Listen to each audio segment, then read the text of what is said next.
DoDads, DoDads, DoDads, DoDads. Right, welcome, ladies and gentlemen, boys and girls, to the first podcast by myself and my friend, who you're going to hear from in a second. It is the DoDads. It's for dads who do. And dads that don't. And dads that don't. It's for all dads, to be absolutely honest. But I'll tell you what, let's introduce ourselves first. So, after you.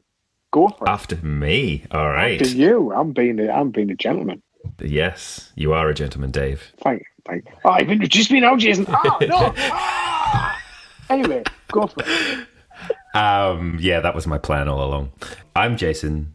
I'm the father of two children. I've got Josh, who's 16, and Jessica, who's 8 years old. And I work as a cameraman and in a retail store, which is where I met Dave. Hi, my name is Dave. I work in said retail store. Prior to that, and alongside that, I'm a singer and a performer, and I'm a father of 3. I've got a daughter, Violet, who's 9, a son, Noah, who is 5, and a nearly 1-year-old daughter called Hattie. So we've got between me and you, Jason, we've got quite a big cross-section of ages. And what we want to do is, just talk about what it's like being a dad. I'm a bit older. I'm older than you. And I've got a young family. And you know what I mean? It's what kind of things can we bring to the world of dads? Little bits of daft anecdotes, things that are out there, in cyberspace. Just some interesting stuff. We're going to start just having a chat, and then we'll see where it goes from there. Sound cool? Yeah, it's amazing. I think we've been wanting to do this for ages, and we've been putting it off. And I think that's one thing that we want to talk about. What's that word? I don't know. I think it's pulled into the Procrastination Station, didn't we? Yes, we did. That was rubbish. Yeah. No, it wasn't that rubbish. No. But yeah, I think it's something we've been wanting to do for ages. But having a family, having kids, it can be difficult to find time to do these things, which is why we're doing this remotely. We're not together at the moment. So, don't tell anybody that, Jeff. So we've been putting this off for a while. Yeah. We'll get there. We'll get there in the end with lots of therapy. We'll get there. But yeah, I think it's something that we all do is we put things off. And I think for me, I know it's been a thing it's work-life balance, isn't it? It's something we talk about a lot. Yeah. Trying to get that balance between what you do at work and having time for your kids, and then just having time for yourself as well. Yeah. So absolutely. Because I want to be, I want to be that dad who, when you finish work, because, we both work in the same place. It's tough where we work. It's hard. We'll come back. And then I just want to kind of kick back and just, have a cup of tea. But of late, I've wanted to kind of redress that and really give some time, more time than I'm giving to the kids in terms of what they want to do, and try to at least make it a bit more fun for them.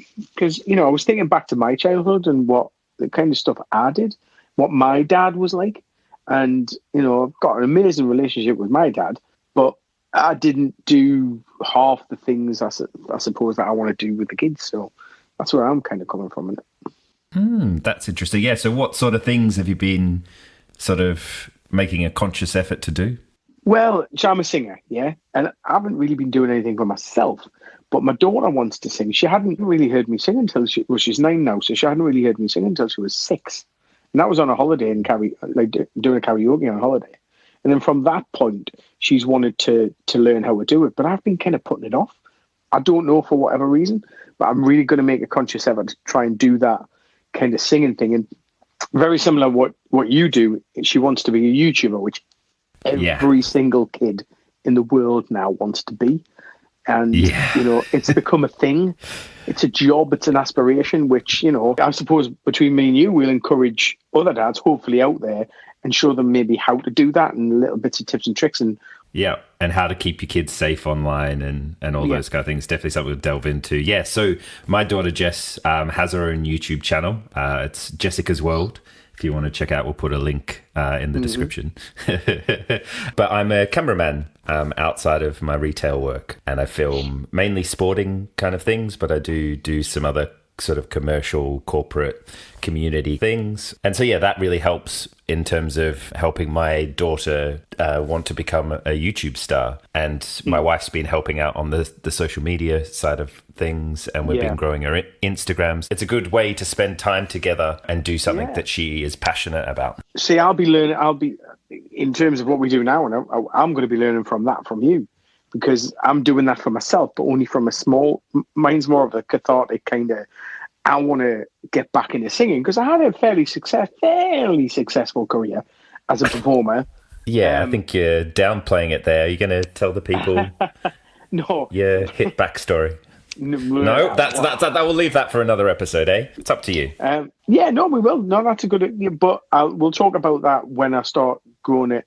So I had an all right career. I didn't hit the heady heights of anything, but I want to be able to grow me, and I started doing it cathartically. It was kind of, I'm just doing little snippets with my kind of Instagram channel, which is the Dad Beat. And that came out of a place that I wasn't doing much. I'd hit 42, like between 40 and 42. And I was literally doing nothing. I was just dragging my heels. I wasn't doing any passion. Work was great, but it wasn't getting me where I wanted to. And it wasn't until I started making a conscious effort to try and change things and, spend more time with the kids in a way that I wanted to, that it really started to change for me. So I digressed a little bit there, but kind of, I want to look at what you're doing and how you're growing Jessica's kind of YouTube world. And if we can pass that information or that kind of expertise or experience that you have to other dads, not every dad will want to do it, but there might be one dad out there who's sitting thinking, the kids want to be a YouTube star. What do I need to look out for? And then maybe one of the episodes that we're doing might be, the do's and don'ts, the tips and tricks coming from Jason. Definitely, yeah, we could definitely have a look at that for sure. But I mean, this podcast, at this point in time, this episode, it's not particularly very funny, but we want to make it a bit. Well, yeah, we want to make it more bantery. We're going to do a few jokes and stuff like that. So, have you got any jokes, Jason? Public service announcement. The following 1 minute is filled with dad jokes. Please skip forward twice with your 30-second button if you do not want to hear ridiculous dad jokes. Yeah. Today, actually, my daughter asked me, can I have a bookmark? And I burst into tears. 11 years old, and she doesn't know my name is Jason. I knew you were going to say that. Oh, my God. Right, I'm going to chuck one back at you. Okay. Well, you know how we're talking about singing, yeah? Yeah. Well, Noah asked me to stop singing Oasis songs in public. I said, maybe. Oh, my God. Got to sit down after that one. We were driving past the graveyard today as well, and I said, that's a popular cemetery.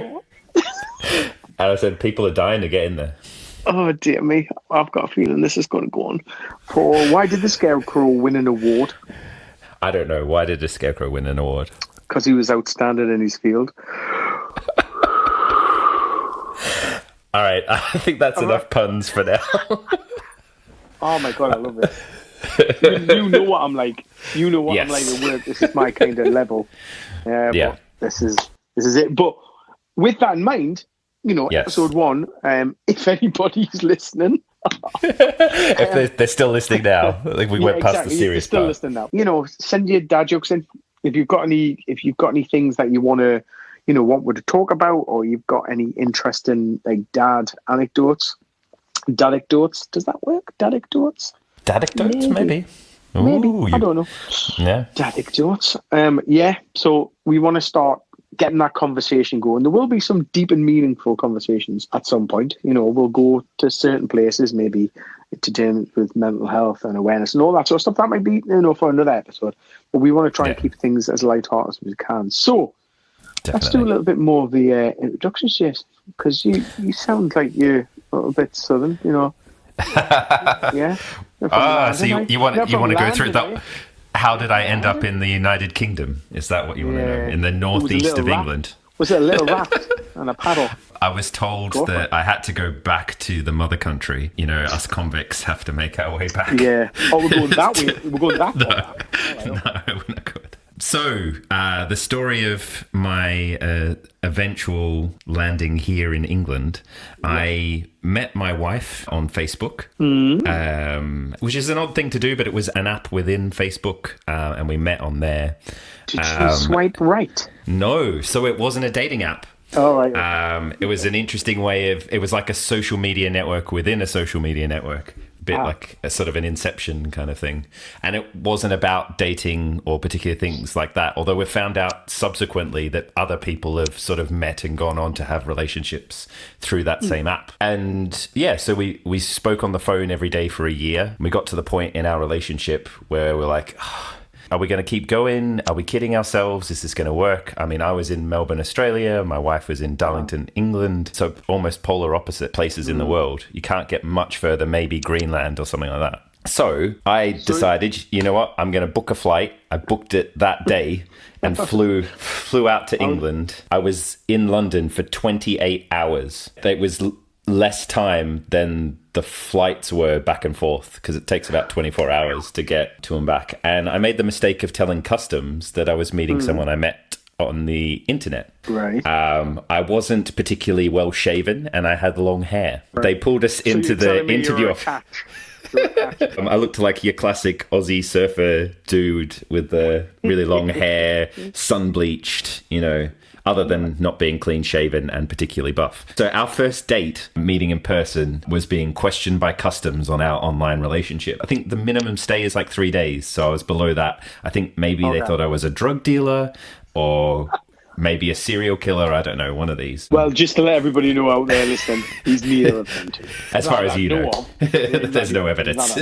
Anyway, so we had that. That was our sort of first meeting, and at least we got to be together. We stayed in a hotel that night and sort of saw the sights of London, and the rest is history, really. She has a son whose dad is big in his life, and that's why I moved to the UK rather than the other way around. That's usually the next question. People are like, why did you go from Australia to England? I usually say the crazy things you do for love, right? So yeah, so that's why I am in the northeast of England. I wish my story was as interesting as that.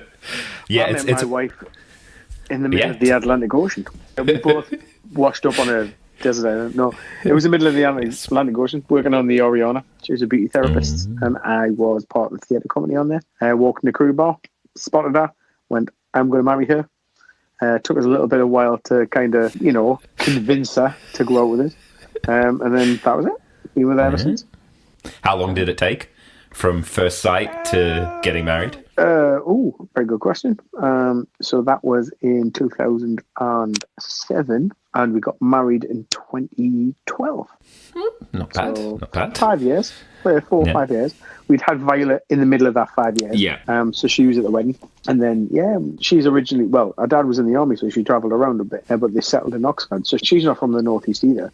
And then we went and lived in London for a while I was kind of pursuing my musical theatre stroke, singing, acting life.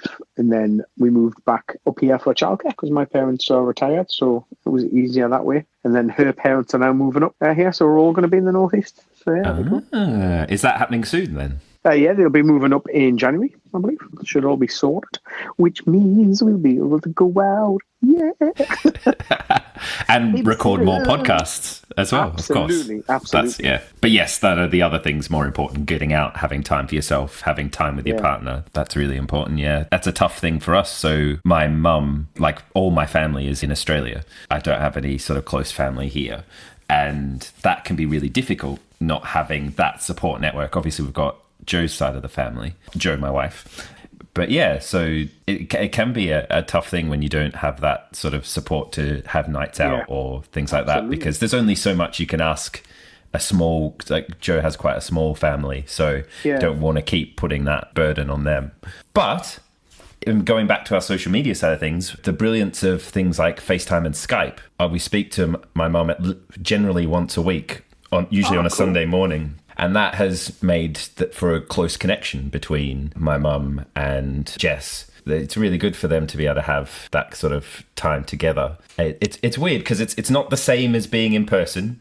And the first time they met when we went to Australia, it was so funny watching them sort of suss each other out because they were used to seeing each other in 2D. And they were like, well, it's 3D. And then it's like, it's not a Karen. Yeah.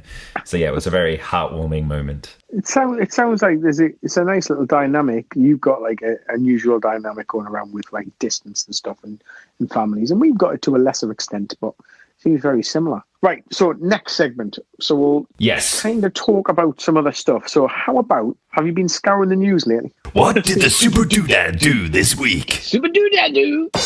The thing I've seen recently that I thought would be quite a funny thing to talk about was have you seen the article about the guy who had a recorded message that was played out of his coffin? Oh, no, I saw it pop up on our news today, but I didn't read it. So he's like planned in advance. Yeah. So he'd had this thing set out that was like him going, let me out. Oh, God. But obviously he was known as a jokester, so they all thought it was funny, and it's like, that was a good way to sort of have it send him off. That's what I watched last night. I watched Celebrity Hunted. Did you watch any of that kind of stuff? I caught a little bit of it, but I didn't watch the full thing. Oh, my God, our Prime Minister's dad, Stanley Johnson. I don't know how he survives on a day-to-day basis, to be absolutely honest. Yeah. He's funny, though. He's a nice enough bloke and everything, but literally rubbish at Celebrity Hunted. So we'll see how that pans out next week. But I'm inspired. He gets caught like straight away. I haven't really scoured like kind of Instagram or anything. There's only one dad that I see in terms of social media. There's one called Lad Baby. Have you ever come across Lad Baby before? No. He's just a normal bloke from, I want to say, Leicester, or Nottingham, because that's the football team he supports. He's quite prevalent. Right. He got the Christmas number one just gone. I think I know the one. Sausage rolls and stuff. Yeah, I think I know the one you mean. Yeah. He's just a normal dad who's got a bit of banter and a bit of a laugh about him. And he seems to have created a profile. Oh, actually, on that, I went to a wedding the other day of two old TVs. The service was okay, but the reception was terrible. Anyway, I'm moving on. But yes, I think that week to week, like we've been talking about here, we try and pick out a dad of the week, and then maybe we'll leave it up to the listeners to decide which they think is the best dad that we've presented, and if they've got any suggestions as well. You can leave us a voice message through the Anchor app. It's anchor.fm, or we've got a Facebook page as well. Get off. Just stop recording your podcast. Stop doing it.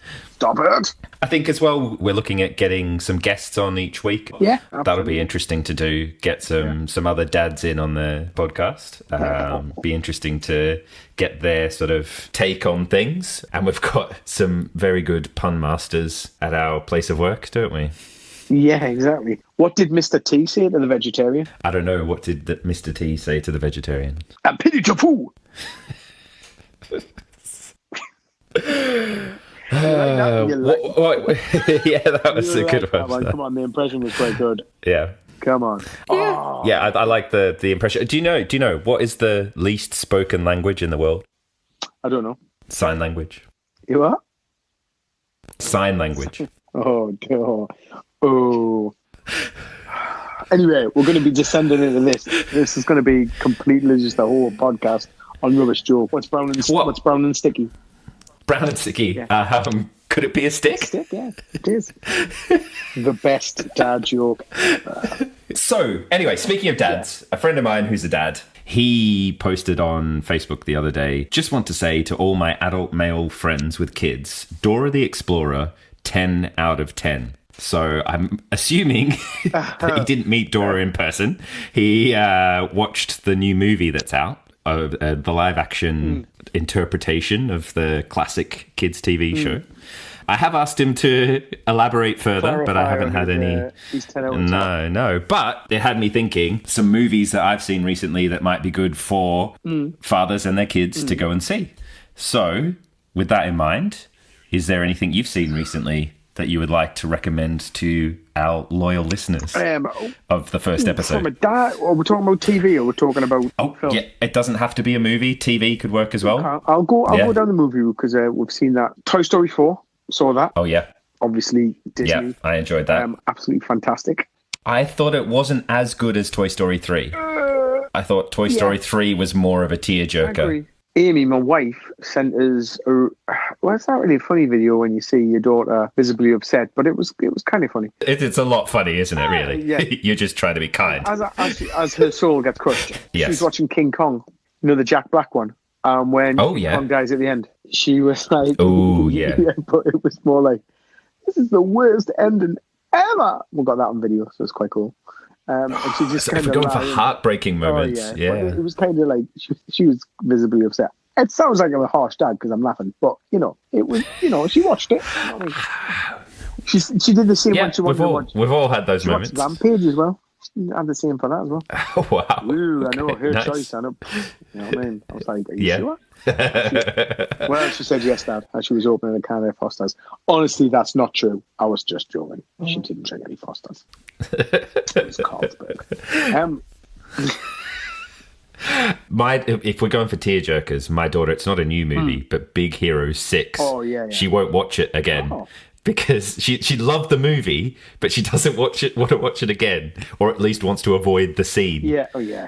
She's just like, I can't go through that again. There's a good few things coming up. I mean, Abominable is going to be out in the cinemas next week, I think, which is another animation.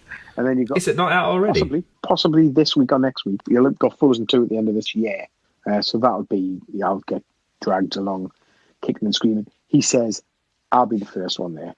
I'll be dragging there, screaming. But yeah, no, what we need to do is maybe have a little look out there and see what's on there and see if we can do a bit more a review. Anybody chuck it out there, any kind of stuff, anything they know is coming up. Send in the recommendations or short reviews as well. Yeah, definitely. And we also want to do recommendations on places to go. So I know that we're based in the Northeast, but if anybody's got any kind of little hidden treasures, little nuggets that people might want to take the kids to, from a family perspective, not just from a dad perspective, but that would be absolutely fantastic. Or activities as well, so that it could be something that you could do either in the house or on a rainy day, or things that you can go out and do, ways of making things fun, like car journeys. So actually, my mum recently gave us this great idea. I used to do it as a kid, is the number plate game. Yeah. So what you do is you take the letters that are in the number plate and you make it into a crazy sentence. Okay. With each of the letters being the first letter of the word. And if you want to, if it's not working for you, you can put in like ins and obs and ahs in between. Yeah. But making a word for that. It's interesting because it's about spelling. It's about looking outside the car. If your kids get car sick, it's making sure that they're looking out rather than down at different things or inside the car. So it sort of has a two-formed kind of factor. So it's really fun. My daughter loves playing it. She's always like, play the number plate game. Obviously, there's your classic, I Spy and all that kind of stuff, but number plate game can be a really good one for passing the time on long trips. Perfect. We do something similar, but we do our initials in them. So if we find something with our initials in, we get a point-based game for that. So that's what we do. What kind of bees make milk, by the way? Do you know? What, bees? I don't know. What kind of bees make milk? Boo bees. That was rude. I do apologize. I do apologize. That was rude. That was Speaking of like liquids, how do you make holy water? Oh, can I? If I know the answer, can I say it? Yeah, go for it. By the hell out of it. Oh, we might have to have like a point system going on here. Maybe. I would tell you at the end if you know the answer. So we've got to try and find more obscure dad jokes. I've got one for you. Okay. I went to play with my boomerang the other day. I forgot how to use it. Then it came back to me. Yeah. I'm sure we're going to edit all of these jokes out at some point. Possibly. We'll see. We'll see what the audience reaction is like. Do you know? Well, what do you call somebody with no body and no nose? No body and no nose. I don't know. Nobody knows. Oh God. Oh no. What do you call a Mexican who can't find his automotive vehicle? Automotive vehicle? Yeah. You can't find Carlos. In Mexico? Carlos. I know. That was probably my worst one, that one. That's like the guy who's... What do you call a guy? It's sitting in a hole, isn't it? Was it? Well, no, standing in a hole. What do you call a guy standing in a hole? No. Doug. That's not it, man. That's what do you call a man with a spade in his head? Doug. What do you call a man without a spade in his head? Douglas? Douglas. Yeah. Wow. He's got a man with a paper bag on his head. Ugly. Russell. What do you call a man with a rabbit up his bum? Warren. Warren. Wow. I'll go. Yeah, you win. You win. You win this. You win this round. I concede defeat. I know. Yeah. We probably need to keep the end of a minimum, otherwise it'll be like 45 minutes of dad joke. This is one of the reasons why we did this, though, wasn't it? Because we were just standing at work, just doing dad jokes for the best part of 45 minutes. Dad joke of the week. What's the difference between a hippo and a zippo? One's heavier? Yeah, one's heavy and the other's a little lighter. That's close. Nearly.